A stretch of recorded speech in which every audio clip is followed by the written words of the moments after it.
début du 20e siècle, la station maritime de Pointe-au-Père est un point de repère majeur pour la navigation fluviale du Saint-Laurent. Elle est la porte d'entrée vers le Nouveau Monde. Son importance se reflète par la quantité d'installations qu'on y a aménagées depuis le siècle précédent, même si ce n'est qu'en 1905 qu'elle sera désignée station officielle de pilotage. C'est d'ailleurs en raison de la présence de cette importante station d'aide à la navigation qu'au petit matin du 29 mai 1914, l'Empress of Ireland et le Storstad s'en rapprochent, guidés par le phare, l'un pour y débarquer son pilote, l'autre pour l'embarquer.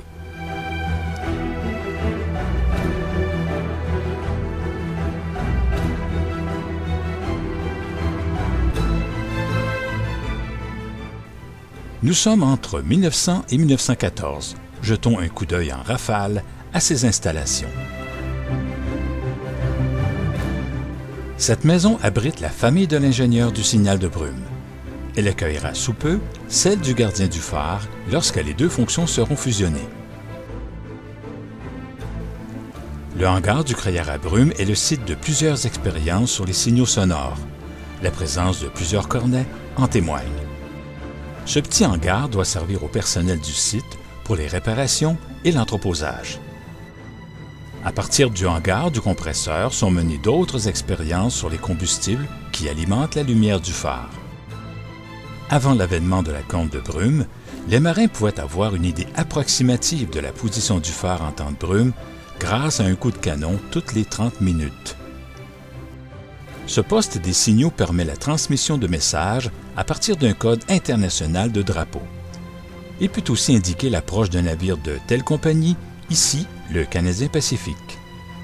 Ce poste tempête indique au capitaine de voilier la provenance du prochain coup de vent grâce à un cône et à un cylindre en osier.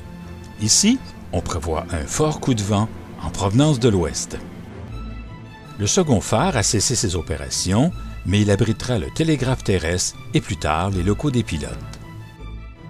Mais lorsqu'il était en fonction, le gardien l'avait pourvu d'un jardin et de plusieurs dépendances. Il avait aussi fait construire cette grange pour y abriter ses chevaux et ses vaches.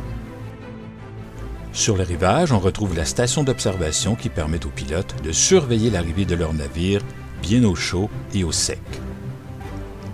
La station maritime est aussi le point de référence du Saint-Laurent pour la lecture des marées grâce à l'appareillage hydrographique protégé par ce petit hangar. Celui-ci abrite la chaloupe de la station de sauvetage. Le quai a été construit au début du siècle et a été rénové en 1903. Il mesure près de 800 pieds. Y est accosté l'Eureka, le premier bateau pilote mécanisé de la station de pilotage. C'est avec ce petit voilier ponté que le gardien du phare transbordait les pilotes avant l'avènement de la station à Pointe-au-Père. La station de télégraphie sans fil est située un peu à l'écart du site. On l'appelle aussi la station Marconi, du nom de l'inventeur de ce nouveau moyen de communication. Cette maison appartenait au gardien du phare McWilliams, qui fut également maire de Pointe-au-Père. Elle deviendra beaucoup plus tard le poste avancé de la quarantaine de Grosse-Île, puis un hôtel bien connu dans la région. Enfin, le troisième phare, achevé en 1909, a toujours été la figure majeure de la station maritime de Pointe-au-Père. Il est l'emblème du site historique national.